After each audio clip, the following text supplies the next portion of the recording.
So you like Andrew Yang, right? Yeah. And I do too. Like I'm really enjoying listening to him talk. And I think he's doing, like he went on Joe Rogan's podcast and stuff. Yeah, I think totally. I think he has a good kind of opportunity here if you keep, because I feel like he's being pretty fucking authentic. He's like going on these podcasts, having these types of conversations. You can tell he's not like focus group testing his like every sentence and every part of the speech is prim and polished. Like, he does so many Q&As where people just ask him whatever, and it doesn't seem like they're plants. Do you think that there's really a chance for him? Oh, that's a good question.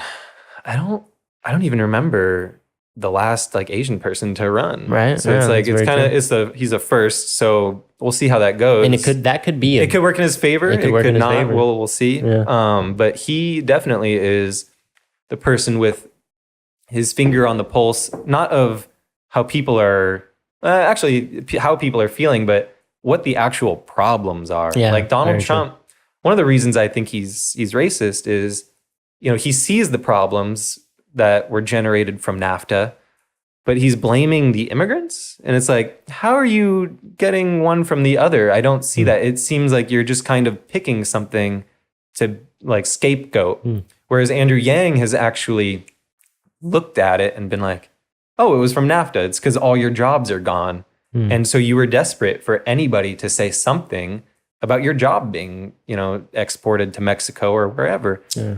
And so, makes sense. I don't know. But could it be that rather than him being racist, he's just fucking nearly... If it's not that he's racist, it's that he's so privileged that he doesn't understand their perspective of it. And I actually think that he doesn't have to understand the problem. Yeah. So he can... Because that's kind of what privilege does. It means that you don't have to really go understand it. You just can continue to exist as you are. Yeah. And so... I don't know. That's why I like Andrew Yang, though. I like Andrew Yang a lot. But I think that he understands it. What you just said, I think is like actually a really insightful, like interesting thing to say, which is the confusion possibly between like someone who might be racist or someone who's just very privileged and they don't actually understand the struggles and the shit that people go through. It's like they don't know that the drug war is racist because they don't suffer from it. They only see it as, oh, that's like illegal. You can't do that. Yeah. And that's our system. We say like, and so they don't understand how devastating stuff like the crack epidemic was in the 80s.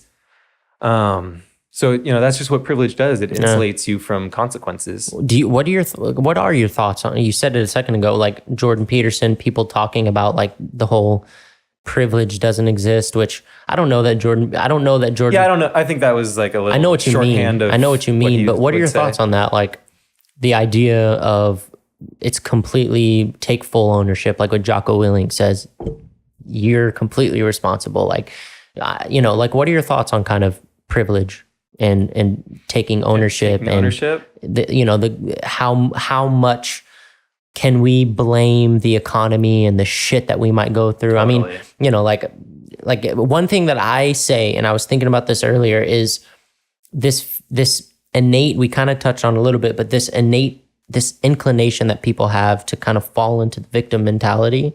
And to me, it seems like, well, we are victims because you didn't fucking choose to be born. Yeah. You didn't choose, like if you were born in in West Virginia. Yeah. You didn't choose that. You can, if you don't believe in privilege or whatever, okay, I can hear you out, but you have to draw the line there that like people who are born with Down syndrome did not fucking choose it. Yeah. So there is a line you have to draw. So the thing with the victim mentality is like, if you do take the victim mentality, you will never get anywhere really. Yeah. So it's just shooting yourself in the foot. Yeah. But how much responsibility is it really of yours that you ended up in or started in that situation you started in? Yeah, that's the question, right? So, you do have to work. You do have to take personal responsibility. You kind of have to say like, hey, I was born to, this family and I just got to make the most of it from here on out. There's nothing I can do about it. But, you can blame the economy for that, but you can't So even though you can blame the economy, you still have to accept responsibility. It's both. You can take the victim mentality and be like, I am the victim of police violence or whatever, but that doesn't excuse you from not taking responsibility. That's the way I see it. I think that's such an important thing to say, because I think very often what you just said isn't said with people like Jordan Peterson.